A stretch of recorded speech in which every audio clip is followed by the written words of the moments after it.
All right, ANP1 students. In this video, we are going to talk about calcium homeostasis, or how the body regulates the amount of the amount of calcium that is in our blood. So first, we want to understand why it's so important to maintain or regulate a certain amount of calcium in our blood. So there are three essential processes that happen in our body that require calcium. So you need to know those three essential processes, and they're in this first paragraph here. So in order for our muscles to contract, we have to have calcium, and that calcium comes from our blood.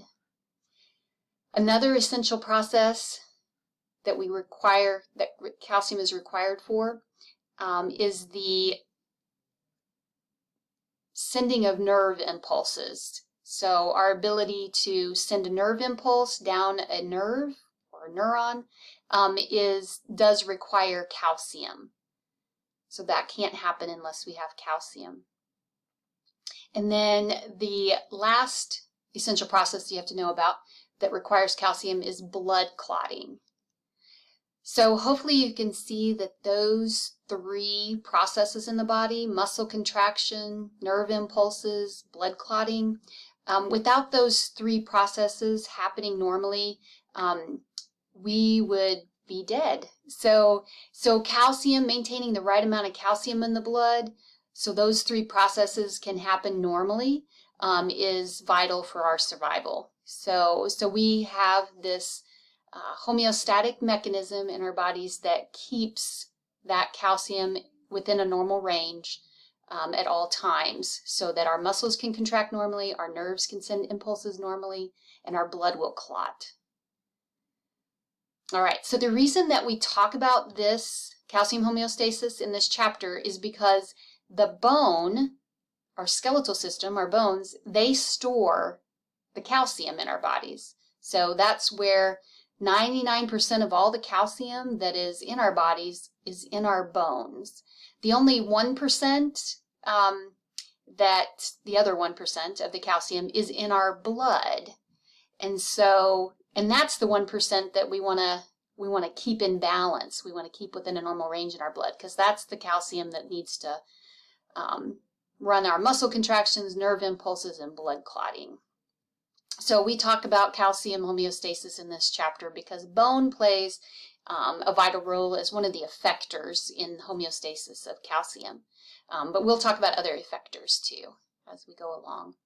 So very important to maintain the right amount of calcium in our bloodstream, so our vital processes can happen and we can survive. Okay, so now I am going to talk about vitamin D before we get into how the body regulates the amount of calcium in our blood. So vitamin D, recall when we talked about the integumentary system, recall that one of the functions of the integumentary system was to produce vitamin D. And so remember our keratinocytes that are in our epidermis, they actually make a molecule that, when exposed to ultraviolet light, so sunlight, that little molecule will be converted into an active form of vitamin D. So that's one place where we can get vitamin D is through, just by going out into the sunlight for, 15 minutes a day. Then our keratinocytes will have that molecule in there, and that'll be converted into an active form of vitamin D.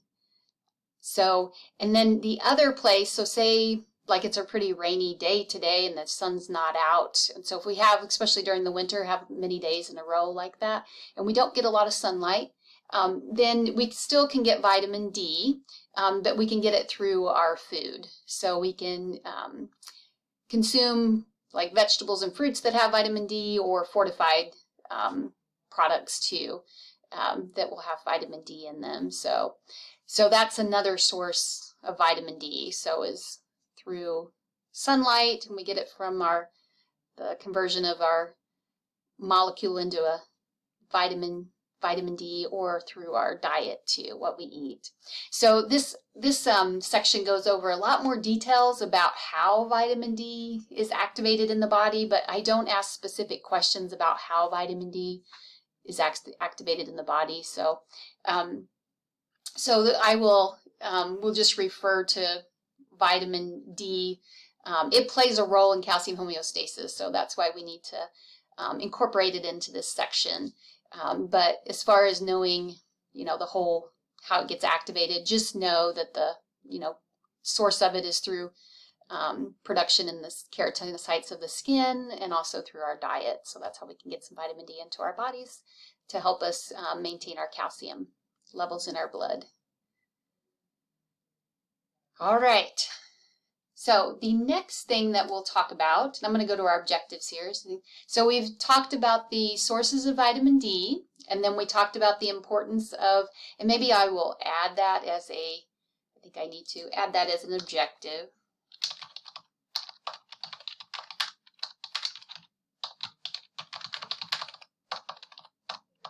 So, because we did talk about the importance of calcium in the blood. All right, and then we talked about vitamin D. The other name for it's calcitrol, but I always put vitamin D with calcitrol. So as long as you remember vitamin D, you're good. So the next 3 objectives are going to talk about how our body keeps that calcium within a normal range in our blood, so that our vital processes can happen. All right, so I'm going to go to this picture. Oh, it's pretty big, so. Okay, so remember we're talking about a homeostatic mechanism. So remember we have a stimulus, we have the receptor, the control center, and the effectors. And then of course whatever our change, so our response or the effect that actually is going to happen.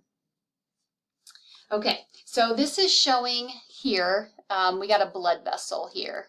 So this is a blood vessel, and we can see that we have things floating inside the blood. So one of the big things is calcium. So we need to keep the calcium in that normal range in our bloodstream again, so that way our muscles will contract normally, our nerves will send impulses normally, and our blood will clot normally. So now what can happen though is our calcium can fall too low, so it can get out of that normal range. So if per se, we have a low calcium level in our blood, so if it starts to fall below the normal range, that's a stimulus. Then what will happen is we have these little glands that we haven't talked about yet. You guys did identify the thyroid glands. So this whole big structure here is representing the butterfly-shaped thyroid glands. So you guys identified that in lab, but something you can't really see because it's pretty microscopic is there's these little glands embedded, and there's 2 on this side and 2 on that side. Little glands kind of embedded in the thyroid gland, and so since they're made up of different cells than the thyroid gland, but they're like, with the thyroid gland, they call them parathyroid glands. So those little parathyroid glands that you see there, those are the receptors. So they're the little glands that detect if there's some sort of change in the amount of calcium that's in the blood.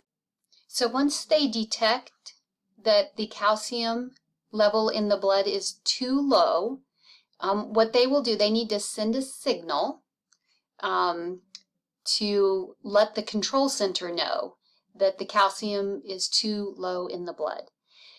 So the control center is actually the parathyroid glands as well. So the parathyroid cells in the parathyroid gland are serving as the receptor and as the control center. So that happens in some of our homeostatic processes or mechanisms. So once the parathyroid glands detect that the calcium's too low, then the control center will, which is in the parathyroid gland, those cells will know, okay, I need to release a parathyroid hormone. So that's what I need to do. And that little parathyroid hormone is going to be what I'm going to send out and communicate with other parts of the body so that we can get that calcium back into the normal range, get it back up to where it needs to be. So here you see the parathyroid hormone is in purple. And this is what endocrine glands do. We haven't talked about the endocrine system yet, but endocrine glands are those glands that will release hormones into the bloodstream. So that's kind of their characteristic. So the parathyroid glands serve as the control center and release parathyroid into the blood. And once the parathyroid hormone is in the blood, it will travel. And so there's 3 places or organs that it will travel to. So and then those 3 organs serve as our effectors. So the parathyroid gland will travel to the bone, and then with the help of vitamin D, so it's calcitrol here, but you can just remember vitamin D, the parathyroid hormone and vitamin D, what they will do is they will go to those osteoclasts. And remember, osteoclasts are the ones that break down or resorb the bone. And so they will stimulate those osteoclasts. And so that will cause more bone tissue to be destroyed or broken down or resorbed. So why that's helpful is, remember, calcium, 99% of the calcium in our body is stored in the bone. So if we break down the bone tissue, if the osteoclasts do, then the minerals, the calcium that's in that bone tissue will be released. And when the calcium gets released from the bone, it'll go into the bloodstream, and then we'll have more calcium in our blood to help with increasing it, so that way those vital processes can continue. So that's one effector that's going to be influenced by the parathyroid hormone, and also by vitamin D, which they're calling it calcitrol here. So that is our first effector. So that will get our calcium up, because some of the calcium will be released from the bone and go into the blood. So that'll get our calcium up. But we don't want to rely just on one effector. These processes that calcium are required for are essential for life. So we don't want to just rely on one effector organ like bone. So the parathyroid hormone will also travel to the kidney. And along with vitamin D, the parathyroid hormone what they'll do is the kidney can control how much calcium that it sends out in the urine, and then how much calcium it keeps in the body. In this case, we want to keep more calcium in the body. So what the kidneys will do after they receive the signal from the parathyroid hormone and vitamin D is just decrease the amount of calcium that they excrete into the urine. So if you do that, then more calcium stays in the body, and that calcium can remain in the blood, and again increase the amount of calcium in the blood. So that's the second effector. And then the third effector is the small intestines. So again, what's going to happen is the calcitrol, the vitamin D, is going to increase the absorption of calcium from the small intestines. So any vitamin D that any calcium that we have consumed in our meals, it will be absorbed, more of it will be absorbed into from the small intestines into the bloodstream. And so then we will have more calcium coming into the body from our food, from our diet. So we got 3 effectors here working to get more calcium into our blood. And then hopefully with all those 3 working under the influence of parathyroid hormone and vitamin D, then we will certainly, hopefully, have the blood calcium levels increase, amount of blood amount of calcium in our blood, and then we'll get that calcium back into that normal range that's necessary for essential processes in our in our body. All right.